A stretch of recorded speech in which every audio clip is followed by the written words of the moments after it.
Hey everyone, it's Kevin here with Reviews About Anything, and today we have the B&O H9i. These are active noise canceling headphones from B&O, also known as Bang & Olufsen.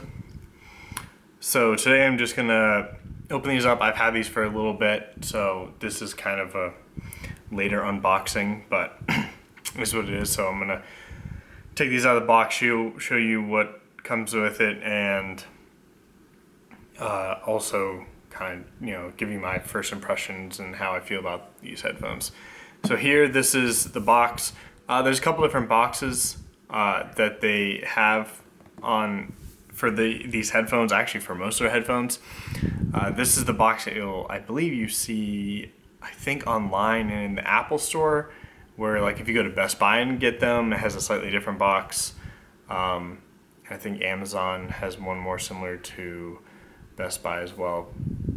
And just so you know, stuff like this does get fake. These are high-end headphones, so make sure to look, or if you do buy them, make sure to buy them from a reputable place like Apple Store or like from Amazon themselves, or a certified retailer or Best Buy or whatever. So the box is pretty plain. It's pretty much just a white box, with a couple things on the side, in the back, telling you about the headphones themselves. Another picture of the headphones on this side.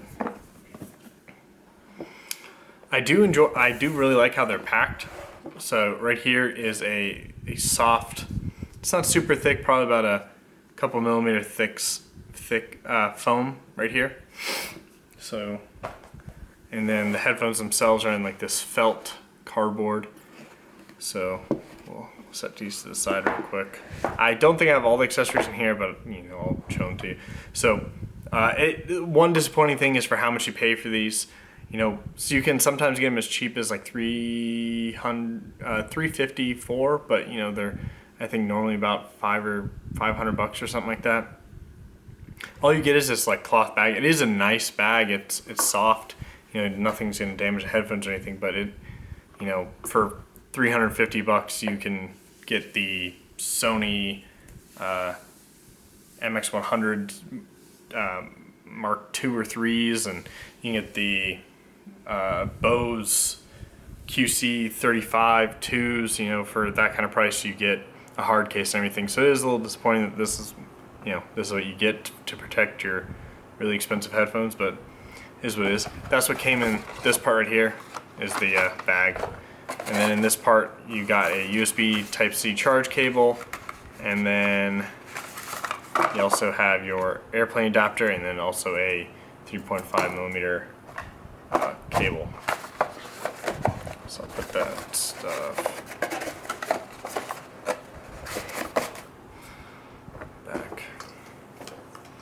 Look at the headphones themselves. So here they are.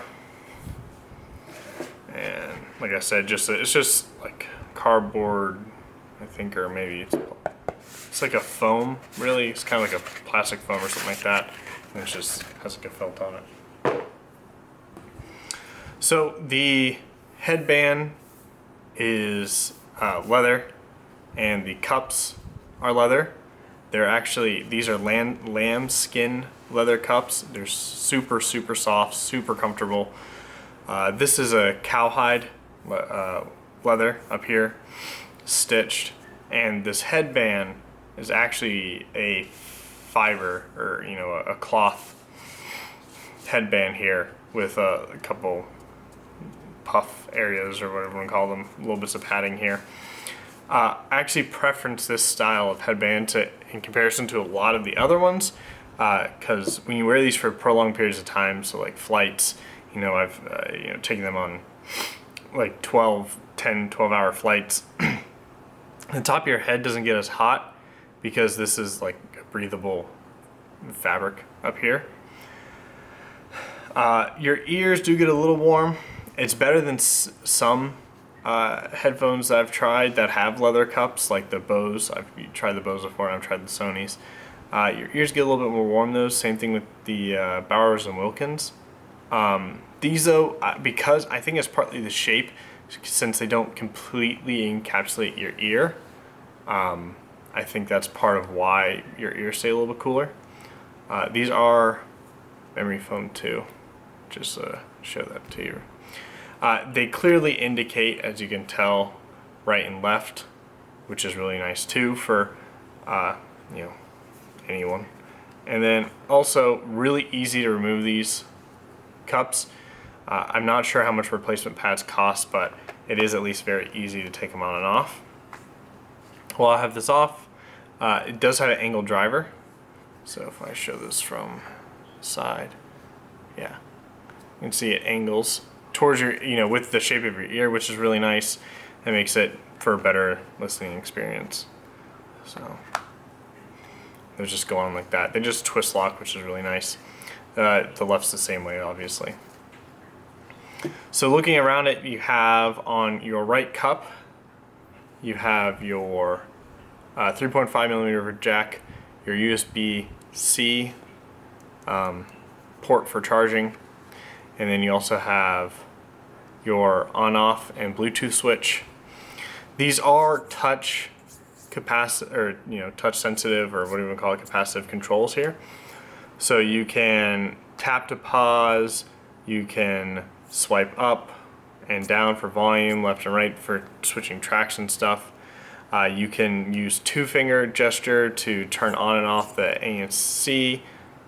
You can also use the two-finger to, I don't know if you can actually change the transit mode or not, but I think, yes, you can. So going down is turning on or off, and then going up is putting it into the environment mode. So it has a couple microphones here and here, and then same thing on this side there. And you have one there, and I don't think there's an additional one on the left cup. It doesn't look like it. Yeah. So for noise cancellation, they work really well. I don't know how well they really work in comparison to the Sonys and the Bose, just because I've had enough time with those headphones. I ultimately didn't purchase them because I purchased these. I think it's adequate enough for on a plane or in an office setting. I've used it for both of those, and it works great for both of those. The one gripe I do have so far with these headphones, like I said, I haven't had them that long, but the touch controls in this are pretty bad. Sometimes it registers, sometimes it doesn't. Volumes and tracks, up and down volume and tracks and pause play is not that bad, but trying to turn on or off the ANC is pretty bad. Trying to put into the transit mode is pretty bad. Sometimes the volume doesn't work as well, but play and pause works pretty well. When you take the headphones off, they do pause, which is nice. Really, that's the only thing they really need to work on is this right. The right ear cup's also the only one that has the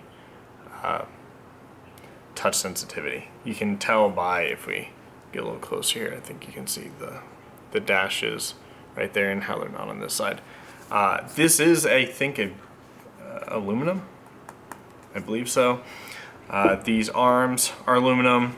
There is no ratchet to the height adjustment for your headband, which is actually pretty interesting. It's a very friction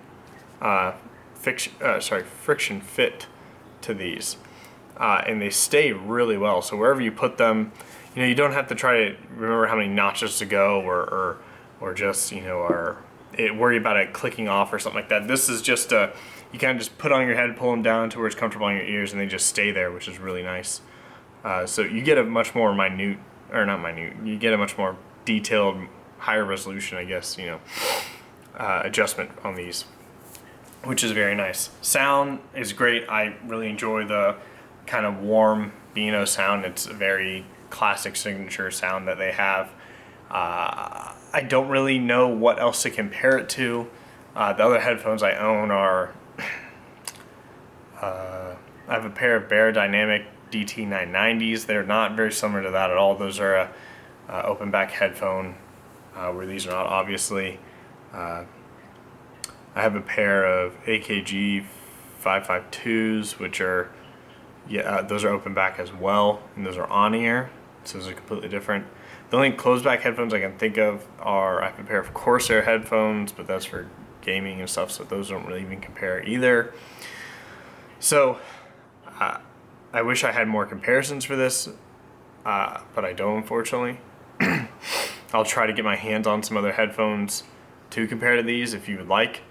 Let me know in the comments, what you want me to compare these to. I can try to get my hands on some of those as well. So if you guys have any questions, like I said, or comments, or if you want me to do different things with these, let me know in the comments. I will in the future do a more detailed long-term review on these headphones. And thanks for watching. Like, subscribe. I'll see you in the next video.